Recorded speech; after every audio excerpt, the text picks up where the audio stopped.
కాలంలో దొడగట్ల కూరాకుల తోట మధ్యలో చెల్విగొడ్ల కొండ ఏరియాలో ఒక మగ వ్యక్తి యొక్క శవము 30 సంవత్సరాలు సుమారు 30 సంవత్సరాలు ఉన్నాయి వ్యక్తిని ఎవరో గొంతు కోసి చంపేసినారని మనకు తెలియజేసినారు.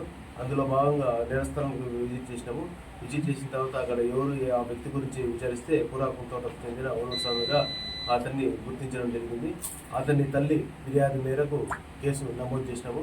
దీనిలో ఎవరైతే చంపినారో ఏమనే సమాచారం కనుక్కోవడానికి మన కుంది పిఎస్ఐ గారు, తర్వాత కమ్మదూరు ఎస్ఐ గారు, మన సిబ్బంది, మా పోలీస్ స్టేషన్ సిబ్బంది అందరూ కూడా విచారణ చేసి అతన్ని పట్టుకొని అతన్ని విచారణ చేస్తే అతన్ని వచ్చి వాళ్ళ సొంతము అక్క తమ్ముడే ఇతని వీళ్ళవాడు. వాళ్ళ అక్క తమ్ముడు ఆర్థికంగా ఇబ్బందుల వలన కానీ ఉన్నాయి, దానికి అమౌంట్ ఇచ్చేదాని విషయంగా, తర్వాత వాళ్ళ డిసీజ్డ్ వైఫ్తో చనువుగా ఉన్నాడని మందులిస్తున్నందుకు ఇవన్నీ ఉన్నాడనే ఉద్దేశంతో అతన్ని గొంతుకు వేసి చంపేసి అక్కడ పడేసి వెళ్ళిపోయినాడు. తర్వాత ఈరోజు అతన్ని అరెస్ట్ చేసి అతన్ని కోర్టుకు హాజరుపెట్టింది.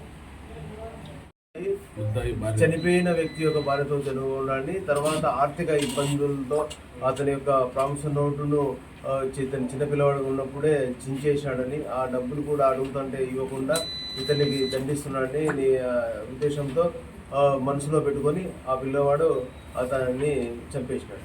హత్య వెనుక ఇంకా ఎంతమంది ఒకటే ఉన్నారా? హత్య వెనుక ఒకటే ఉండేది అతనే. ఇరువురు కూడా ఆ రోజు నేరస్థలం జరిగే రోజు నేరస్థలం పోయేటప్పుడు ఇద్దరు కూడా ఒక 2 వీలర్లో పోయినారు. 2 వీలర్లో పోయేసి అక్కడ కొండ దగ్గర తీసుకుపోయినారు. మద్యం అతనికి బాగా తాపించి ఈ విధంగా అతనికి ముందుగానే ప్రాణంగా పోయినాడు. కాబట్టి